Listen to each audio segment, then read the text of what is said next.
Amo duk kau lupa? Lupa. Amo pergi dulu dah. Gelak tu.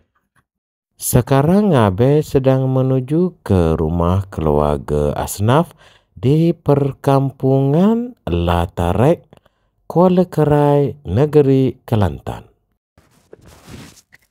Kereta tu tak masuk. Masuklah. Jalan luar ni. Masuk. Ada apa nak pergi baris sikit. Ada nak bagi tilam. Lagu mana kaki? Boleh buat kerja ke tak? Boleh. Buat kerja ke apa ni? Boleh. No, boleh kerja? Boleh. Dah, kau tu ilah ada kau penyakit tu? Ilah dah.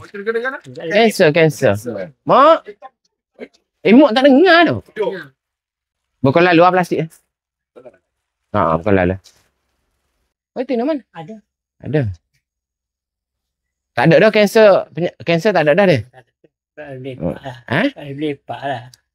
Tak boleh berlepak lah kaki ni. Dia bersih ke? Tak boleh.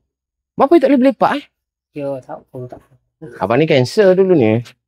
Kanser. Kanser. Kanser tulang. Kanser tulang. Lakak ni. Buat boleh. Boleh. Mari akak. Mek nak masuk tilam. Nak tak mana tahu ni. Tak sini tak apa. Tak sini ni. Mek dia tidur dak ni. Tak ni.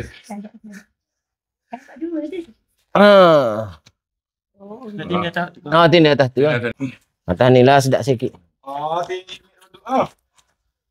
Gitu dia. Selesa dah. Macam ke tak mari mula ni?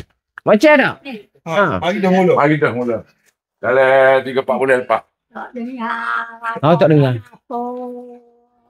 Ada zakak sikit. Duduk mana sekarang? Amo duk kau lupa? Lupa. Amo pergi dulu dah. Gelak tu. Dah. Mana pergi dulu dah? Okey. Di luar. Selamat. Tidurlah. Selamat pergi dulu.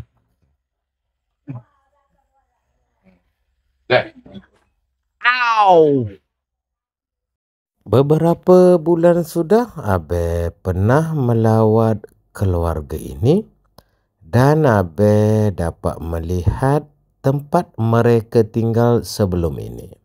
Sebelum ini keluarga ini tinggal di sebuah rumah yang seakan-akan kandang kambing.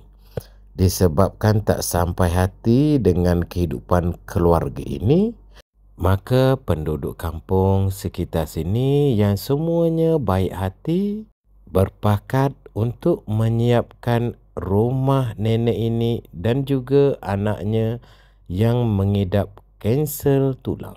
Alhamdulillah, berkat kerjasama penduduk sekitar kampung ini, maka keluarga ini telah dapat tinggal di rumah yang lebih selesa.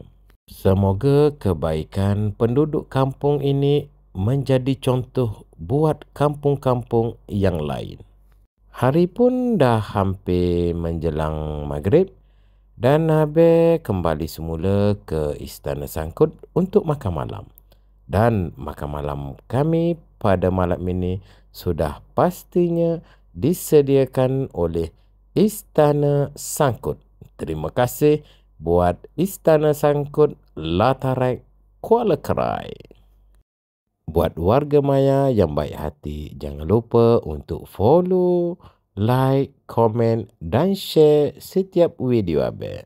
Terima kasih kerana menonton. Sampai kita jumpa lagi.